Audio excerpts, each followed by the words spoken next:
So Ken, you've been in this business for a long time. You've been out there in the field, feeling it day in and day out. What are we getting wrong around this whole heat stress conversation? First, the way you said long time. Yeah. Uh, Honestly, what we get wrong or what we get wrong in the fields is we pay attention or we put too much emphasis on like the nausea, the fainting, the severe symptoms from some kind of heat stress.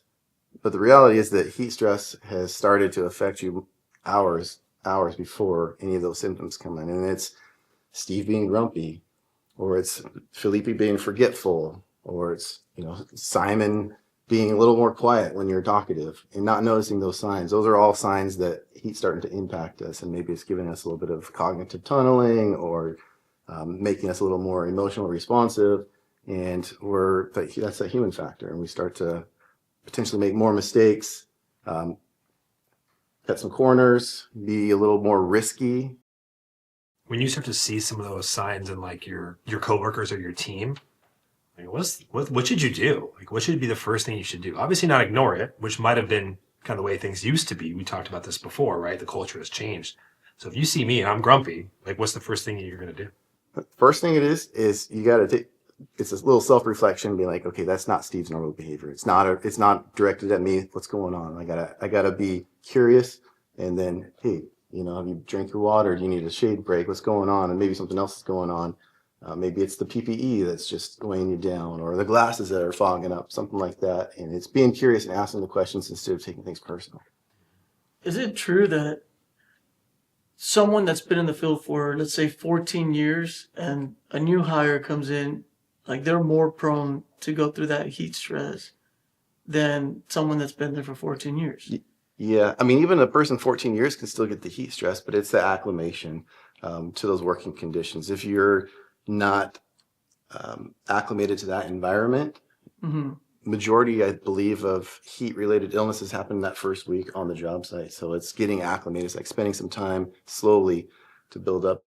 So what are some things that maybe we're ignoring in ourselves or the teams, the guys that we're working with that, obviously are part of that safety culture, part of that maybe either not reporting or not want to say anything or just ignoring.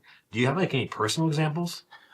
Yeah, and I think everybody, when you think about it, can relate to it too. And like just one little story, I guess, would be, I mean, how many times, like personally, I've gone back to the truck and maybe it's to get my rubber gloves because I'm going to test some voltage. And I walk all the way over there and it's 500 feet away and I forget what I'm there for. And I grab something else and I come back to the job and realize that I forgot my rubber gloves. And now it's 500 feet away. So I'm like, that's okay. I'll just do it this time and do it. So it like increases that risky behavior, things that I wouldn't normally have done. And because of that heat stress it's kind of put on the body, it's having awareness to why am I starting to make this decision? Why did I forget that in the first place? And recognizing that that's not my normal behavior should trigger like, hey, maybe something more is going on here too. Maybe there is some stress. And what about the rest of my guys? Right.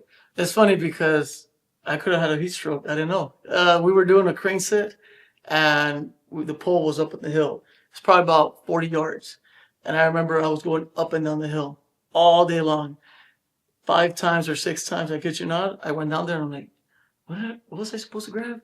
There I am going back up the hill. Hey, what'd you guys need? Hey, we need a preform or whatever it is. And I'm thinking like, could have been having a heat stroke at that time. Who knows? Yeah. You know what I mean? Like, You think I don't know about it. you think about that now, and how many we blame it on the younger generation or somebody, and they're just forgetful because Like, they forgot dang, something. you Yeah, forgot. they forgot something, And then you just walk a shame back to the truck. and really it was another factor, Yeah. and it was probably the heat affecting Oh, it. yeah.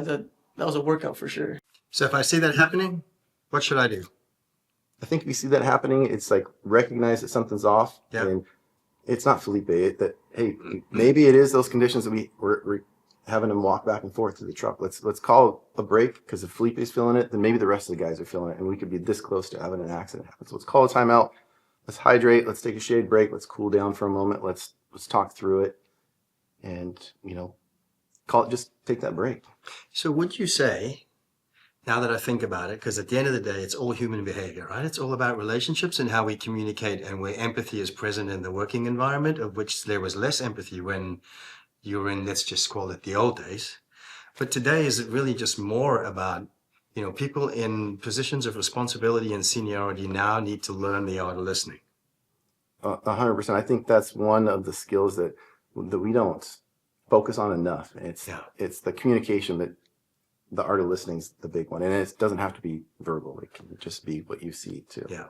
And it's not like the generation is getting soft. It's more like, hey, let's pay attention to what's going on and what's affecting work ethics. Back in the day, that's what they always said. Oh, you guys are too soft. You guys are babied. You guys are pampered. And it's, well, we care for our well-being too. You know what I mean? And that's something that's been happening now in this generation and moving forward. It seems like the default that maybe some of the former supervisors had was like that we just said, right? Someone's either mentioning something or just showing signs of whatever, and they go, oh, new generation, right? Like, oh, they're not fit for the work quite yet, or being soft. And that's the default thinking, and we need to shift that, right? It needs to be more, you mentioned something, and maybe because you're not acclimated yet, but that's still the reality. That's the reality we're in. And if I just say tough it out, that could be putting you at risk. But also, you said something, the rest of the guys might be feeling the same thing. They don't have the guts to say it. I need to think that way, right? Like, let's just take a minute and pause. The work's still going to be here. We can get back to it, right? But And then the worst part is, let's just say I said something, but they said, "Not toughen up," and then I have a heat stroke. They're going to come and investigate, and they're going to ask the foreman, "Did he say something?" And he can't lie, you know. And then it falls back on the foreman and say, "Hey, start listening to these guys, because you could have prevented that when he came up to you and said, 'Man, you can get a 5-minute break.'" You know what I mean? But you told him to tough it up and go work, right? so we've been mainly talking about how this applies to like the worker, like boots on the ground, but how does all of this apply to leadership? You know, maybe foreman level, but even the leadership level above that. Well, that's really good. When it comes up to the leadership level, it comes down to the communication piece, and like Simon said, to be able to listen, you got to get out there and actually listen to the guys in the field. Show your face, be there, ask the questions, be curious. And the one thing I would say is, don't accept human error as the reason that something happened. Like, start peeling back those layers and getting to the bottom, because maybe there was an eye injury, and it wasn't because Simon wasn't wearing his glasses. It was because the glasses were preventing him from doing this job comfortably. Or, you know, so there was an arc flash and somebody was injured and they weren't wearing their PPE properly, probably because something was wrong with the PPE and it wasn't comfortable. So peel back those layers, ask those questions, and get to the root cause, and don't just accept human error. What do you want to leave people with if you're going to leave them with an important message? Important message is, we spend a whole lot of time on the sticky stuff, right? The majors, and we look at all these different energies that can then harm us, which has been great because it gives it a different perspective.